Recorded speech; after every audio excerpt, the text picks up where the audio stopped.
Les États-Unis viennent d'intensifier la guerre technologique de l'IA avec la Chine. Le dilemme commercial entre les États-Unis et la Chine déraille à nouveau. Après les discussions bilatérales en Suisse et ce qui semblait être un résultat relativement prometteur et positif pour l'instant, les deux parties reconnaissent à nouveau que la trêve commerciale est extrêmement fragile et pourrait s'effondrer à tout moment. La guerre des puces d'IA vient de s'intensifier. Et cette fois, c'est Huawei qui se retrouve au centre d'une tempête technologique mondiale. Quelques jours seulement après des discussions commerciales de haut niveau à Genève, le gouvernement américain a lancé une nouvelle bombe. Il a déclaré que l'utilisation des puces d'IA de Huawei, où que ce soit dans le monde, pourrait en réalité enfreindre les contrôles à l'exportation américains.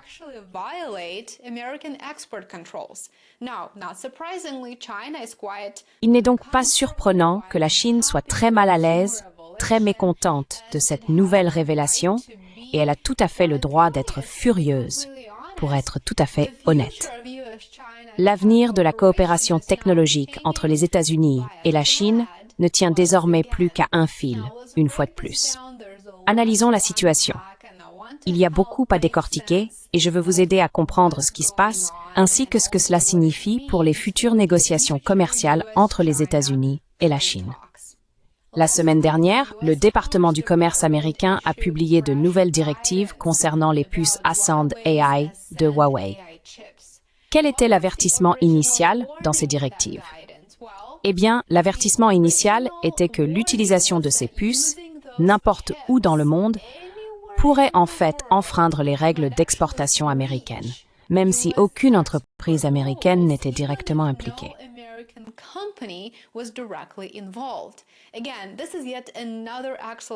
Encore une fois, c'est un excellent exemple de coercition économique exercée sur des acteurs souverains étrangers qui sont pourtant parfaitement libres de commercer avec qui ils veulent, ce qu'ils veulent, et également libres d'agir dans leur propre intérêt comme il se doit.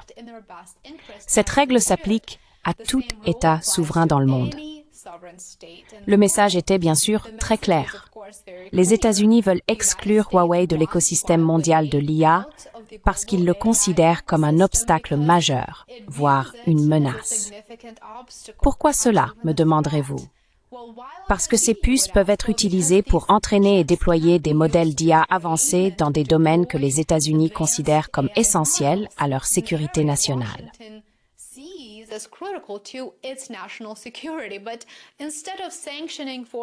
Mais au lieu de sanctionner des États étrangers, il serait bien plus productif et efficace de se concentrer réellement sur notre propre production nationale. Simplement se concentrer sur ce que nous faisons ici, chez nous, se concentrer sur notre pays. Alors qu'au lieu de cela, nous avons tendance à intimider d'autres nations. C'est ce que représente effectivement cet avertissement.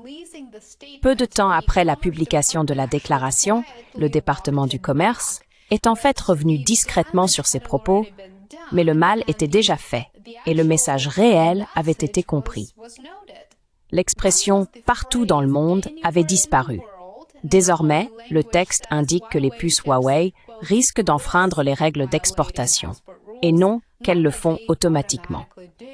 La nouvelle directive datée du 13 mai ressemble davantage à un avertissement qu'à une interdiction pure et simple. Bien que le ton ait été ajusté pour être plus acceptable pour les grandes puissances mondiales, pour les États du monde, le message, vous serez d'accord avec moi, le message reste le même.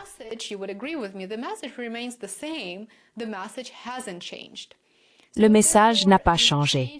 Par conséquent, l'ajustement de ton n'a pas vraiment suffi à apaiser les tensions après la publication de ce communiqué par Washington. Le 19 mai, Pékin a répliqué. Dans une déclaration au ton ferme, le ministère chinois du Commerce a réagi à la tentative américaine de saper les progrès durement acquis lors des récentes négociations commerciales à Genève.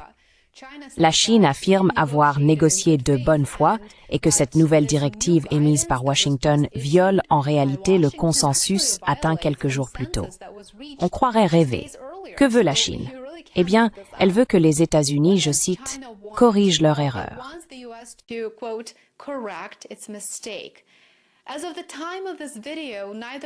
Au moment où cette vidéo a été réalisée, ni le département du commerce des États-Unis ni la Maison-Blanche n'ont réellement répondu aux préoccupations de la Chine.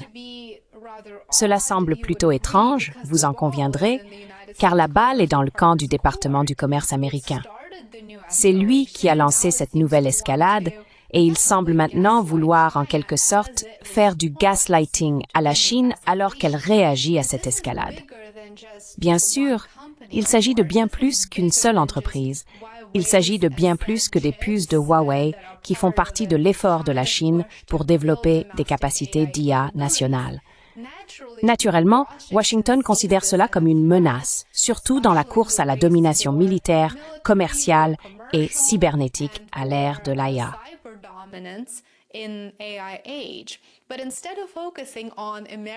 Mais au lieu de se concentrer sur l'industrie manufacturière américaine et sur la mise en œuvre de politiques, sur la création de politiques vraiment efficaces et pertinentes ici au niveau national, en appliquant réellement des mesures pour renforcer les capacités domestiques, comme l'amélioration du système éducatif et l'encouragement des entreprises à produire et investir dans la R&D sur le sol américain, etc., Washington se contente désormais de menacer son concurrent économique avec davantage de restrictions et de conséquences. Par le passé, les sanctions et les restrictions à l'exportation ont déjà durement frappé les smartphones de Huawei et ses ambitions dans la 5G. Désormais, cette nouvelle vague de restrictions venant de Washington pourrait, bien sûr, étouffer aussi leur élan dans l'IA.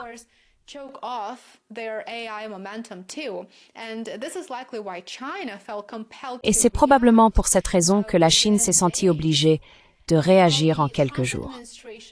Et même si l'administration Trump a récemment assoupli certaines règles d'exportation instaurées sous Biden, elle a été très claire sur un point.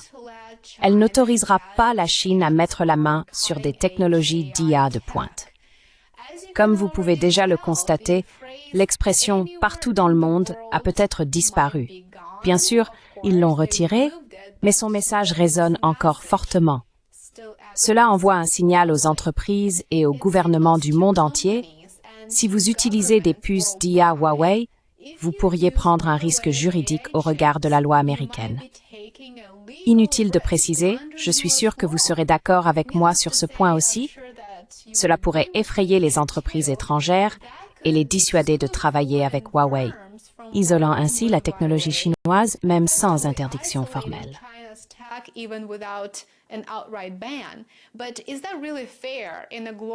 Mais est-ce vraiment juste dans un environnement mondial où la concurrence et les forces du marché sont ce dont nous avons besoin pour stimuler l'innovation, encourager la consommation et inciter les entreprises à investir dans la R&D, comme je l'ai mentionné, ainsi qu'à produire à un prix efficace?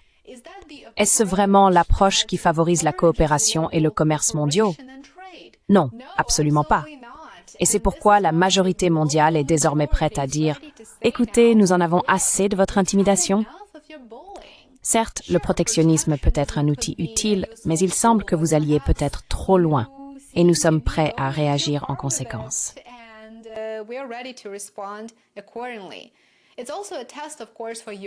C'est aussi un test, bien sûr, pour l'Europe, l'Inde et l'Asie du Sud-Est.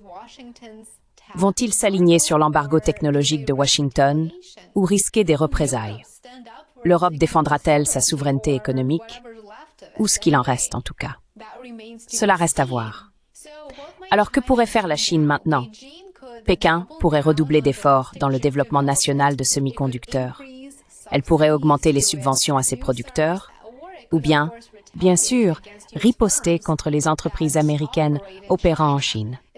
Il est également probable qu'elle soulève à nouveau cette question lors du prochain cycle de discussions diplomatiques et s'en serve pour affirmer que les États-Unis agissent, en réalité, de mauvaise foi. Mais qui contesterait cette affirmation?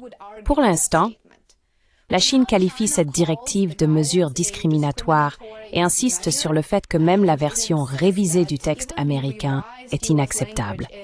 Que ce soit une erreur ou une escalade délibérée, une chose est très claire.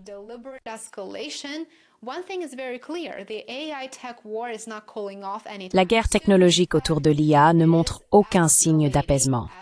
En réalité, elle s'intensifie à mesure que nous parlons. L'IA est au cœur des enjeux, car les avancées dans ce domaine détermineront le pouvoir et la domination à l'avenir. Chaque puce, chaque ligne de code, chaque règlement devient désormais une arme dans une lutte mondiale bien plus vaste, la lutte pour le pouvoir. Faites-nous part de vos avis dans les commentaires ci-dessous. J'aimerais beaucoup connaître votre point de vue sur ce sujet. Merci beaucoup d'avoir regardé cette vidéo. Merci de m'avoir rejoint. J'apprécie sincèrement le temps que vous m'accordez. Je sais que vous avez beaucoup d'options et je vous suis reconnaissant d'être ici. N'oubliez pas de montrer votre soutien. Aimez, abonnez-vous et partagez. Cela compte énormément et fait vraiment la différence. Pour plus de contenu, rendez-vous sur worldaffairsandcontext.com. C'est ma page Substack et j'aimerais beaucoup vous y retrouver. Passez une excellente journée et on se retrouve ici demain pour de nouvelles vidéos et de nouvelles actualités. À bientôt! Bye for now.